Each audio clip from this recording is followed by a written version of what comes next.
Shalom, senang sekali dapat kembali berjumpa dalam program Bible Study Online CK7. Hari ini saudara, kita akan melanjutkan pembelajaran kita dari kitab Yunus pasal yang keempat. Seperti yang sudah kita pelajari beberapa pertemuan, 3 pertemuan ini, Tuhan mengutus Yunus di pasal yang pertama, lalu Yunus melarikan diri dari perintah Tuhan. Lalu pasal yang kedua bicara bagaimana Yunus ada di perut ikan. Dikeluarkan kembali oleh Tuhan, dimuntahkan kembali karena Tuhan belum selesai dengan Yunus. Lalu ketika tempat di mana Yunus melayani, seruan pertobatan dilakukan, maka Niniwe dibebaskan dari hukuman Allah. Dan saat itulah Yunus mulai marah kepada Tuhan. Buat apa aku menubuatkan penghukuman kalau akhirnya mereka bertobat? Kira-kira seperti itu. Jadi pada pasal yang keempat ini bagaimana Allah menegur Yunus. Karena Allah bukan hanya mengasihi orang Niniwe, bukan hanya mengasihi bangsa Israel, tapi juga mengasihi bangsa-bangsa yang lain. Nah, kisahnya seperti apa di pasal 4 ini? Mari sebelum kita membaca dan merenungkan, kita akan menyembah Tuhan, memuji Dia, mengagungkan Dia. Haleluya, haleluya, haleluya, Yesus. Syukur bagimu Allah yang ajaib. Kau Tuhan yang mulia, Allah yang perkasa.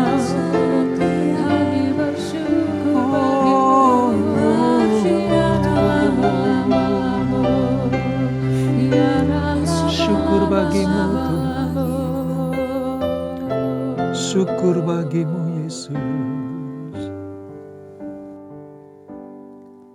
Sejauh timur dari barat, Engkau membuang dosaku. Tiada kau ingat lagi pelanggaranku.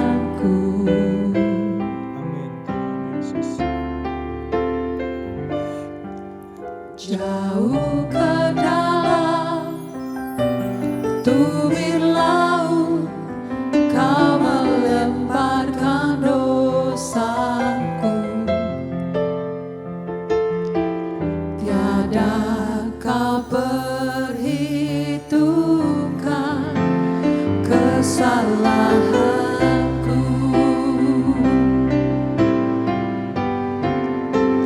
Betapa besar kasih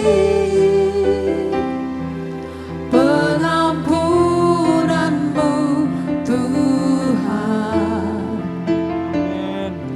Tak kau pandang hina hati yang hancur.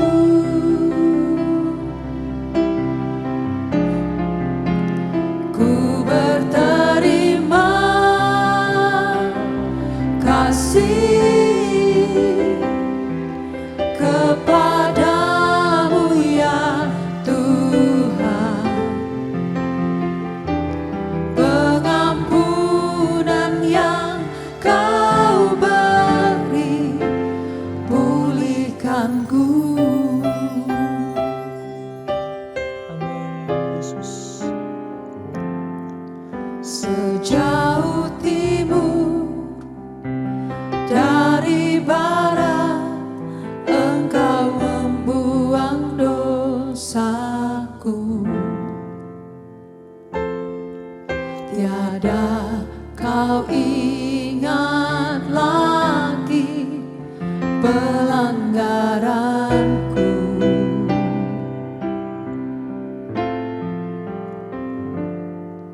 Jauh ke dalam tumit laut, Kau melemparkan dosaku.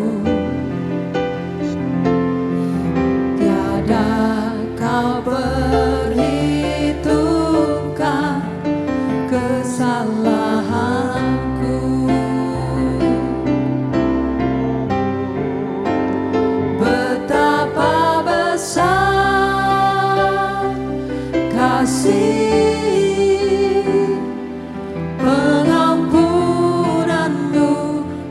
Tuhan. Tak kau pandang indah hati yang hancur.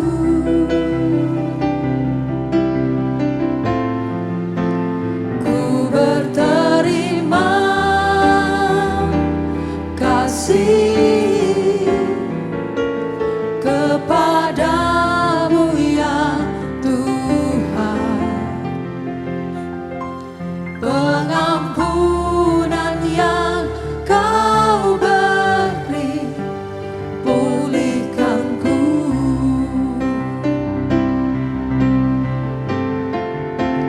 Betapa besar kasih pengampunanmu Tuhan.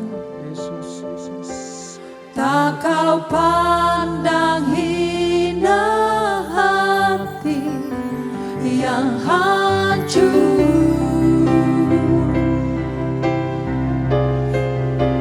Ku berterima kasih kepadamu ya Tuhan. Pengampunan yang kau beri pulihkanku.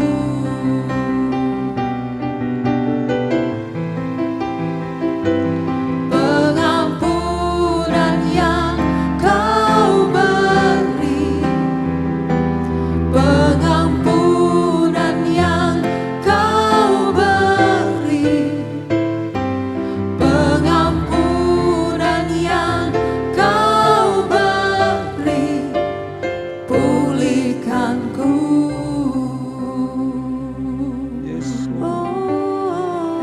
Oh, betapa besar kasih-Mu Yesus, setiamu Yesus. Terima kasih buat pengampunanmu. Tak kau pandang hina hati yang hancur. Terima kasih Yesus. Ia adalah basudara, ia adalah bayanmu. Syukur bagimu ya Allah.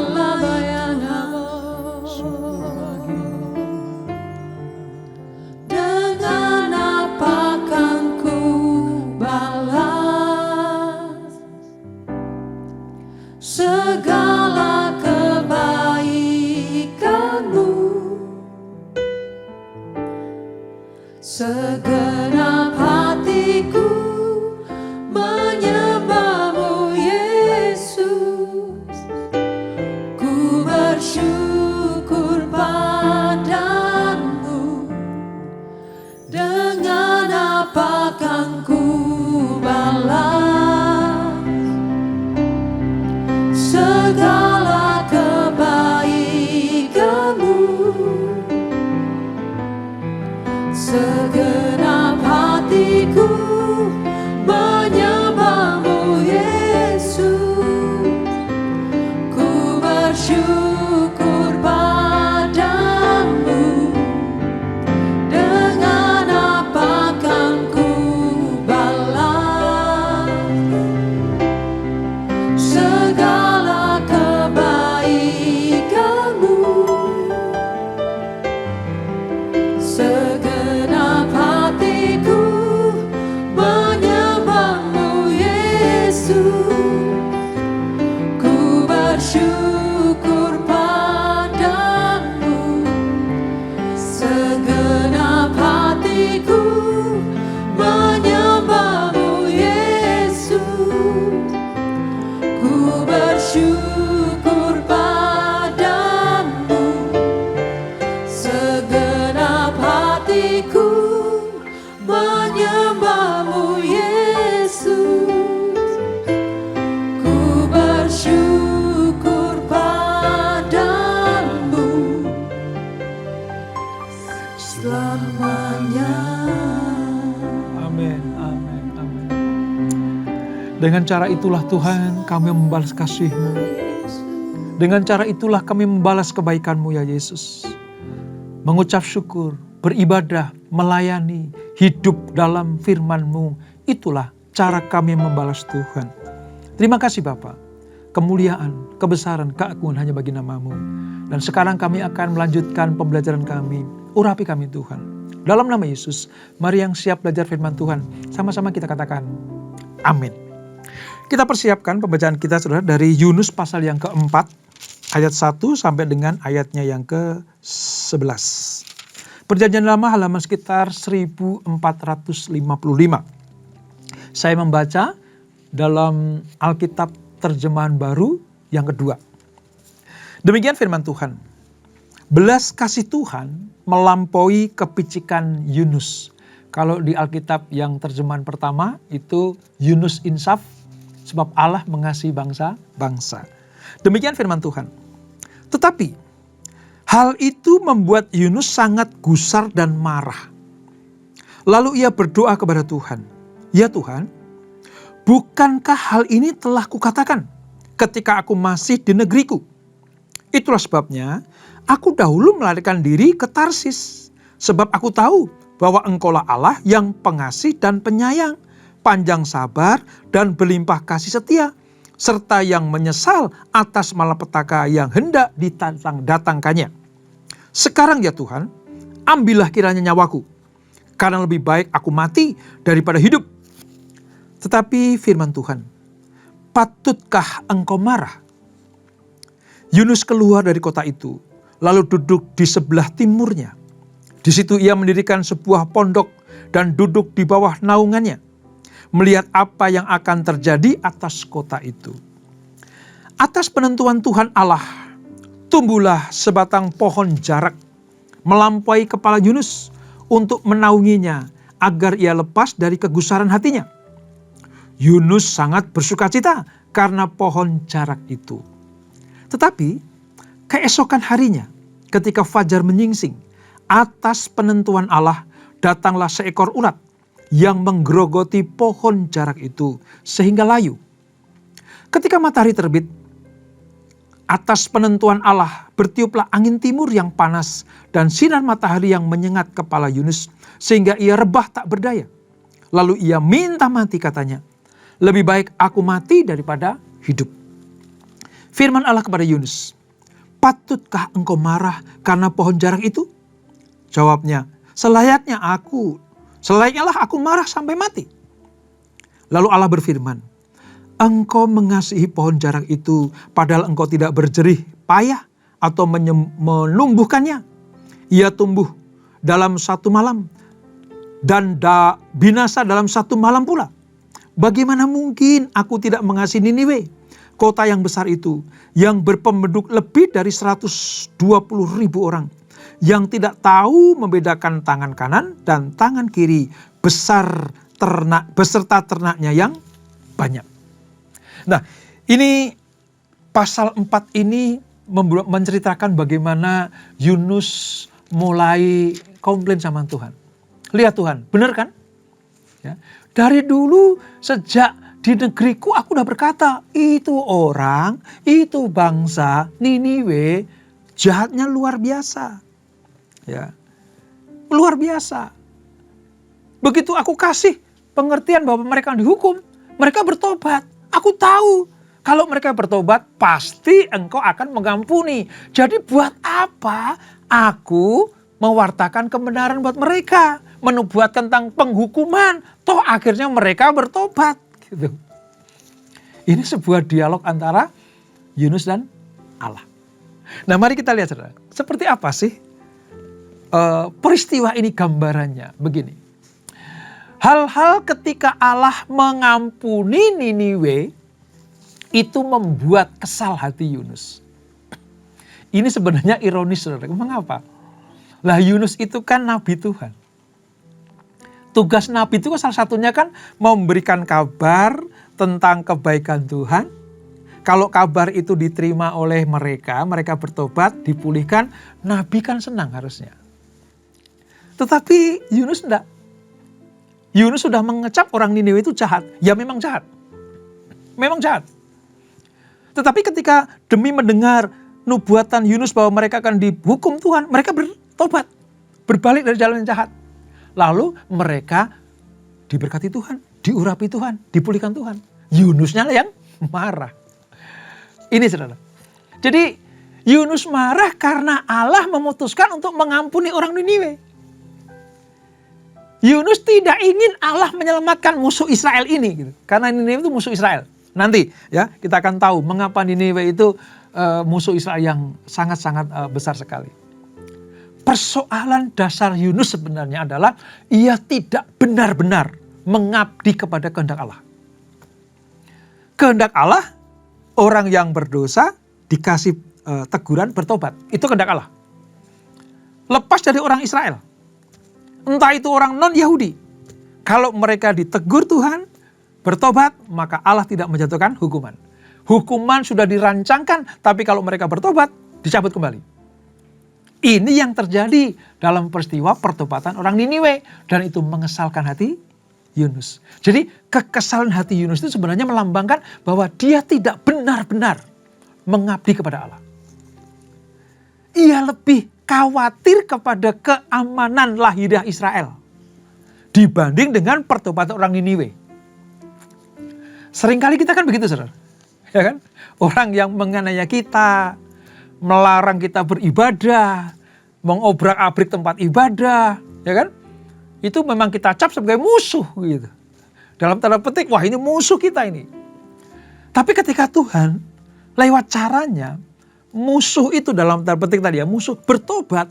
Kadang kita kecewa, kok mereka bertobat diselamatkan gitu. Kalau itu terjadi, kalau itu ada dalam hidup kita, kalau itu ada di hati kita sama seperti Yunus. Tidak benar-benar mengabdi kepada Allah. Kalau kita benar-benar mengabdi kepada Allah, pertobatan musuh kita itu menjadi sebuah apa? Anugerah yang patut kita syukuri. Sayang, Yunus tidak melihat itu. Sehingga apa? Ketika Niniwe bertobat, Yunuslah yang kecewa. Yunus yang patah hati, saudara. Lebih baik aku matilah Tuhan daripada Niniwe bertobat. Tuh, bayangkan itu. Ini yang sangat ironis sekali. Makanya Allah lalu menyadarkan Yunus. Allah lalu menghampiri. Ya, di tengah-tengah panas teriknya tempat itu Tuhan tumbuhkan pohon jarak. Baru saja dinikmati oleh Yunus, tiba-tiba seekor ulat atau beberapa ekor ulat itu menghabiskan pohon jarak itu. Mereka atau Yunus kembali kepanasan, sakit hati lagi. Lebih baik aku mati daripada seperti ini. Lalu Tuhan menegur, Yunus, kalau engkau sayang banget sama pohon jarak ini, yang pagi tumbuh, malamnya hilang. Betapa aku mengasihi orang Niniwe yang bertobat. Ya, mereka jahat. Mereka tidak tahu mengucap syukur. Mereka tidak tahu membedakan mana tangan kanan, tangan kiri. Mereka betul-betul orang-orang yang fasik. Tapi kalau mereka bertobat karena aku sampaikan nubuat tentang penghukuman. Harusnya kamu ngerti dong. Kalau kamu kasihi pohon jarak itu, apalagi umat ciptaanku. Ini pengertiannya, saudara. Oleh sebab itu, kalau kita diutus seperti Yunus, mari kita harus mengabdi kepada Allah, mengenal Dia, cara-caranya, hatinya, pikirannya, keputusannya. Maka kita tidak akan seperti Yunus yang mudah kecewa, bahkan minta mati. Karena apa? Karena kecewa. Ini. Nah, Yunus harus tahu persis. Sebab Allah itu adalah Allah yang pengasih dan penyayang. Ayat 2 menyatakan seperti itu. Ya, Allah itu pengasih. Arti kata pengasih artinya dia mau menolong siapapun juga manusia. Itu pengasih. Kepada siapapun. Entah orang Israel, entah orang Yahudi atau non-Yahudi. Orang Israel, orang Niniwe, Babel, Mesir, ya, Asyur tetap dikasihi Tuhan. Selama mereka menerima tawaran Allah. Gitu. Allah ingin menolong mereka, dia itu pengasih. Lalu yang kedua penyayang. Apa itu penyayang? Penyayang itu artinya Allah ikut menderita bersama mereka yang menderita. Itu penyayang. Karena begitu kasihnya, sayangnya Tuhan kepada manusia dunia ini, maka Allah mengutus anaknya yang tunggal. Allah menjadi manusia. Itu artinya Allah ingin seperasaan dengan manusia. Menderita bersama dengan manusia. Ikut dalam penderitaan kita. Di masa-masa penderitaan manusia, Allah tidak pernah meninggalkannya. Itu namanya penyayang. Dia sayang sama Niniwe. Dia sayang sama bangsa-bangsa lain. Yang ini nih yang Yunus tidak mengerti. Lalu yang ketiga, selain pengasih dan penyayang, Allah itu panjang sabar. Ya, bukan maha sabar. Karena Allah punya keterbatasan kesabarannya. Artinya bukan berarti Allah nggak punya kesabaran. Tetapi ada masanya Allah berhenti bersabar. Karena orang yang ditegur, orang yang dihajar, orang yang dididik Tuhan sudah tidak mau tahu lagi. Sudah keras kepala, tegar tengkuk, mengeraskan hati. Kesabaran Allah sudah selesai. Makanya panjang sabar. Artinya apa? Allah tidak ingin manusia itu hidup dalam kefasikan. Bahkan sebenarnya menghukum orang fasik saja Allah itu sebenarnya nggak mau, saudara. Allah sebenarnya nggak mau menghukum manusia. Sefasik-fasiknya mereka masih diberikan kesempatan untuk bertobat. Niniwe kurang apa fasiknya? Yunus tahu persis. Niniwe itu bangsa yang terkutuk. Orang-orang kafir menyembah ilah-ilah non kebenaran. Allah Abraham, Ishak dan Yakub tidak mereka mau terima. Menyembah Baal, menyembah dewa-dewa, menyembah alam semesta. Mereka lupa alam semesta dicipta oleh Tuhan. Orang yang tidak bisa membedakan mana tangan kanan, tangan kiri. Artinya berjalan sesuai dengan kehendaknya sendiri. Betapa fasiknya Niniwe. Tetapi Allah itu panjang sabar. Memberikan apa? Kesempatan kepada bangsa yang seperti Niniwe itu untuk bertobat. Terbukti kok mereka bertobat. Dan itulah yang membuat kesal Yunus. Jadi pengasih, penyayang, panjang sabar. Lalu berikut yang keempat, dikatakan ayat yang kedua, berlimpah kasih setia. Itu artinya apa, saudara? Allah itu baik hati dan merasa iba. Allah itu berbaik hati dan merasa iba. Allah sudah bisa membayangkan, melihat ke depan bagaimana kalau suatu bangsa dihukum olehnya. Allah bisa membayangkan bagaimana penderitaannya akan diterima oleh Niniwe. Kalau apa? Kalau hukuman Allah jatuh kepadanya. Itu sebabnya kenapa Niniwe itu bertobat, lalu membuat Tuhan bersuka cita, mencabut kembali hukumannya, karena Allah itu berlimpah kasih setia.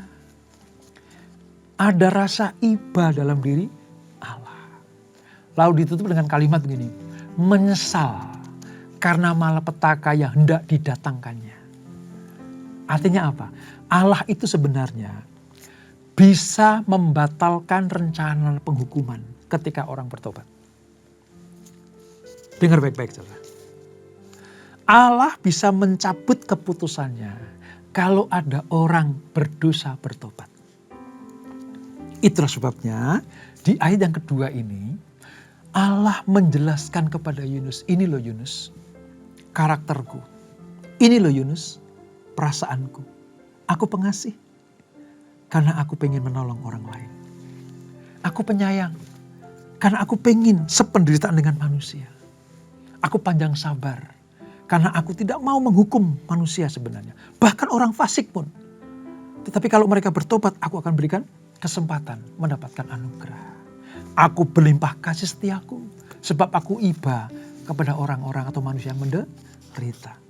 Dan kalau ada orang yang bertobat dari dosanya, aku ini menyesal atas apa yang pernah aku rancang untuk penghukuman bagi mereka. Nah, saudara, kalau Yunus tahu karakter Allah seperti ini, saya rasa dia tidak akan pernah berutu, tidak akan pernah menyesal kepada Allah. Allah baru menjelaskan itu semenjak Yunus itu redakan hatinya. Nah, sekarang kita sudah mengerti bukan? Bahwa Allah itu mengasihi siapapun juga. Allah cinta segala bangsa. Allah mau menjadi Tuhan atas siapapun dari bangsa ini. Sebab manusia itu sangat dikasihi Tuhan. Yesus turun ke dunia bukan untuk yang lain, hanya untuk manusia. Kepada siapapun yang percaya kepada Tuhan Yesus sebagai Tuhan dan Juru Selamat, maka keselamatan kekal itu akan diberikan. Itulah sebenarnya yang harus diketahui oleh Yunus. Tetapi Yunus marah. Bahkan kata-katanya itu sangat-sangat membuat Tuhan itu jengkel mungkin ya. Karena dia bilang, lebih baik aku mati. Loh, ini nabi seperti apa? Wong diutus Tuhan. Dalam tanda petik sebenarnya, ini ya, pekerjaan Yunus ini berhasil loh. Berhasil. Cuma nubuatannya kan hanya nubuatan apa? Penghukuman. Nubuatan Yunus tidak ada kata-kata pertobatan. Pokoknya dia datang ke Niniwe cuma bilang, kamu akan dihukum, selesai. Tapi ketika mereka dengar kata-kata Yunus seperti itu, seperti sebuah peringatan yang keras, mereka bertobat. Lalu Allah mengampuni mereka. Maka Yunus, gagal dong tugasku. Wong aku mengatakan penghukuman, kok Allah mencabut hukuman itu. Jadi sebenarnya Allah itu di pihak siapa? Gitu, kata Yunus. Lalu bilang, udah lebih baik aku matilah. Lebih baik aku gak ada lagi deh. Kira-kira seperti itu. Yunus sedemikian kecewa dan bingung. Secara emosi. Sehingga ia lebih suka mati saja. Ia merasa Allah telah memusuhi dirinya. Dan bangsa Israel. Dengan menyelamatkan Niniwe. Ini pendapat Yunus, saudara. Aku udah bilang kan bangsa itu bangsa yang jahat. Memusuhi bangsa pilihanmu. Dan ketika engkau menyatakan, sampaikan nubuatan bahwa dia akan dihukum, aku sampaikan. Lah kok sekarang berbalik? Engkau lebih menyayangi Niniwe yang bertobat itu daripada bangsaku Israel. Umat pilihanmu. Kira-kira seperti itu. Udahlah mati aja lah. Kadang saya geli dan merasa lucu melihat Yunus ini protes sama Tuhan. Tadi ya, lalu Allah memberikan pelajaran kepada Yunus. Kalau Yunus sayang banget sama pohon jarak. Nah Allah punya alasan dong, punya hak dong untuk menyayangi umat pilihannya. Wong Yunus itu gak punya apa-apa, kepentingan apa-apa, artinya tidak punya kuasa apa-apa terhadap pohon jarak itu. Tapi dia mengasihinya, menyayanginya. Apalagi aku, hei Yunus, aku menciptakan manusia termasuk orang Niniwe. Aku sayang sama dia juga. Aku mengasihi mereka. Begitu mereka bertobat, ya aku terima dong. Gitu. Allah dengan belas kasihan berusaha untuk meyakinkan Yunus. Nah ini hebatnya Allah. Kepada Yunus, Allah itu kadang, kalau menurut saya, kadang ya mungkin tersenyum gitu Allah itu. Melihat nabinya seperti itu. Ya, setiap kali saya mengupas ini, saya juga dalam hati saya tersenyum sendiri melihat Yunus itu. Gitu ya. Dia cuman pengen Niniwe dihukum, bangsa Israel puas, tugasnya selesai, udah gitu. Tapi begitu Niniwe bertobat, mereka bingung. Loh ini bangsa musuh Israel, gitu. Kok Tuhan sayangi? Gitu. Nah ini dia. Nanti di perjanjian baru, saudara, Yesus berkata, jangan membalas kejahatan-kejahatan. Yang kedua, doakan musuhmu. Doakan musuhmu. Kalau ada orang yang ingin mencederai engkau, jangan balas kejahatan dengan kejahatan. Balas kejahatan dengan kebaikan. Itu yang diminta Tuhan. Harusnya Yunus tahu betapa besarnya kasih Allah kepada setiap manusia itu. Allah menciptakan manusia untuk dikasihi, bukan untuk dihukum. Tapi kalau mereka tetap tegar tengkuk berbuat jahat, ya dihukum. Masa-masa teguran Allah menjadi masa-masa keputusan bagi mereka yang akan dihukum Tuhan. Kalau mereka bertobat, kembali pada Tuhan, ya tinggalkan jalan yang jahat, anugerah diberikan kembali. Itulah sebabnya, maka ketika Niniwe bertobat, Allah mau tidak mau harus mengasihi mereka. Allah harus mengasihi Niniwe. Ya. Bagaimana aku akan tidak sayang kepada kota besar itu? Nah, ayat yang ke ayat 4, pasal 4 ayat yang ke-11 tadi. Bagaimana mungkin aku tidak mengasihi Niniwe, kota yang besar itu? Ini pernyataan Allah mengungkapkan kasih-Nya kepada Niniwe. Kasih Allah itu adalah kasih pencipta. Kasih pencipta kepada umat ciptaannya. Nah, Yunus gak menciptakan pohon jarak. Tapi bagaimana Yunus mengasihi pohon jarak itu? Sementara Allah menciptakan orang Niniwe, ya wajar dong mengasihi mereka. Itu. Sekalipun Niniwe jatuh dalam dosa, sekalipun ada pemberontakan, membelokkan hukum, namun kasih Allah itu jauh melampaui kebejatan manusia. Ini saudara. Kasih Allah bagi manusia menjangkau lebih jauh daripada umatnya sendiri. Sampai kepada bangsa yang terhilang. Orang-orang yang terhilang. Nanti suatu saat saudara, kita akan belajar bagaimana Yesus itu keluar dari Israel, keluar dari orang Yahudi, ke Tirus dan Sidon, ke Samaria, ke tempat orang-orang yang dicuekin sama orang Yahudi.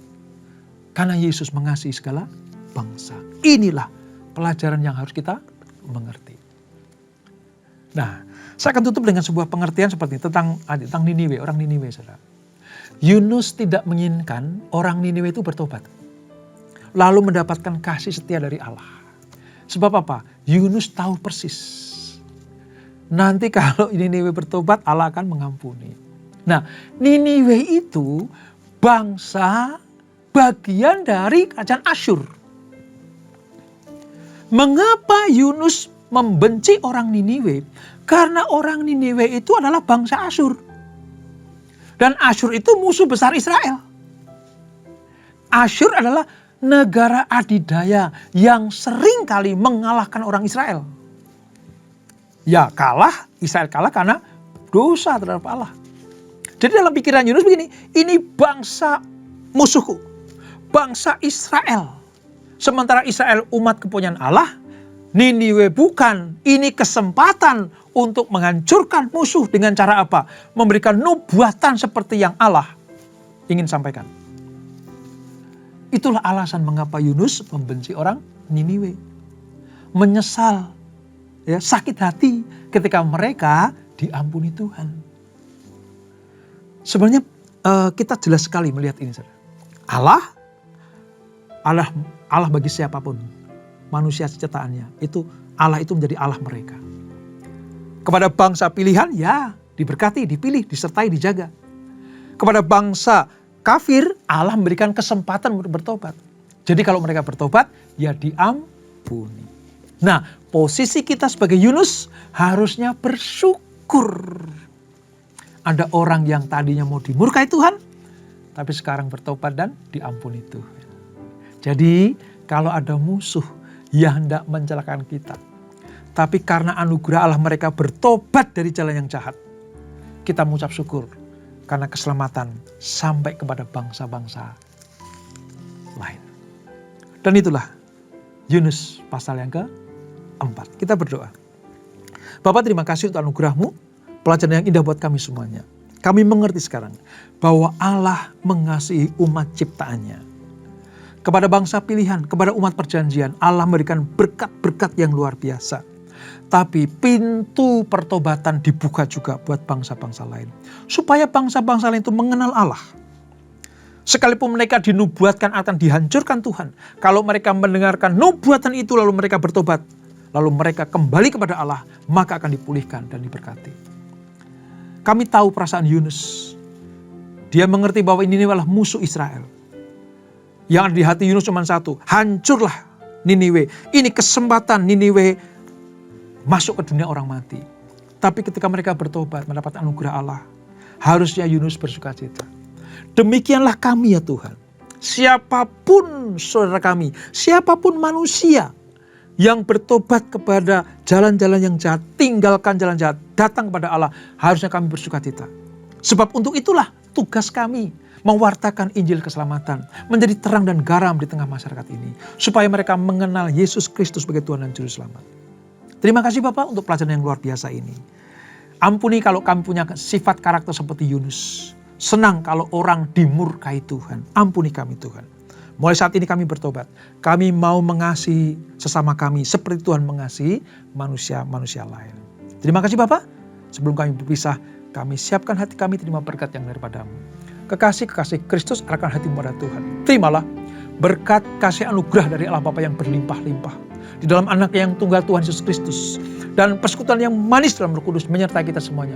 Mulai saat ini sampai Maranatha, Yesus datang yang kedua kali menjemput kita semuanya, bertemu di awan-awan yang permai, menikmati kemuliaan kekal sampai selama-lamanya. Yang diberkati, sama-sama kita katakan amin. Tuhan Yesus memberkati.